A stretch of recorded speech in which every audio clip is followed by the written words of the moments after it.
I'm usually excited by what's going on, not only because of the playing body. We've got an extraordinary blend of experience, local, and then we've brought in youth, guys from the under-20s, guys who've never played before, from the Terracus and the Indomies, Amelees, and others who have not played for the full Eagles. You've got people like Figo and Akumba and the rest who are all in the squad. They've not been there before. And I think that's exciting times and must give encouragement to everybody who thinks, oh, can we ever play or be part of that squad? They are. But I'm also excited because we've got a top-level Zimbabwe referee who's come to Ghana for a few months. And I hear that, he's going to be involved, hopefully, in coaching and training and educating our local referees, but also showing our players what is to happen in a professional situation, match situations, the laws on breakdown, the laws on scrummage, the laws on offside, the laws. There's so many new laws coming in, and we need to incorporate that as part of our training regimen as we go ahead. So I'm excited by that. But considering where we're going and where we've come from, where we were just struggling within 1D and never winning 1D, winning 1D, winning the Bronze Cup with different sets of players. That's the key issue. So the system is far more important than the individual egos or individuals who have got massive names.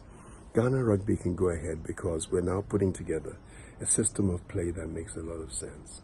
And I'm so happy that Captain Black has been seconded to be involved with the ladies, because it means that that same system that Dallas uses, the same system that has been cleared with Colin and Stewart, etc., becomes the Ghana way, the way forward, which is applicable depending on who wants to be part of the program.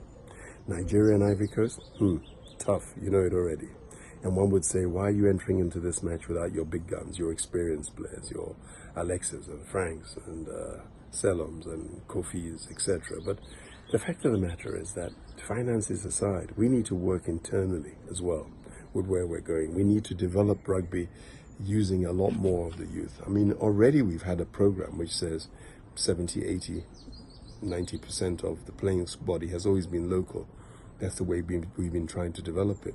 We're going now even a stage further. It's just Jerry who's come up, because the midfield is as important, whether it's in the backs or in the forwards. And it's fundamental that we see whether we can get a little balance, a little something that will work with Bruno and himself in terms of the power and the speed, the skill levels that could perhaps combine with a much improved 9 and 10. The balance is quite extraordinary, and we're trying to see whether it'll work. We may be wrong, then we go back to the drawing board. But if we're right, then we can say this is where we're going to go and try and progress as we move further. And then come October, November, we play the two big tournaments. The one against Botswana Nations Cup, which is massive, which will then become the biggest game in the history of Ghana Rugby. And then the Olympic qualification as well, which is the sevens tournament.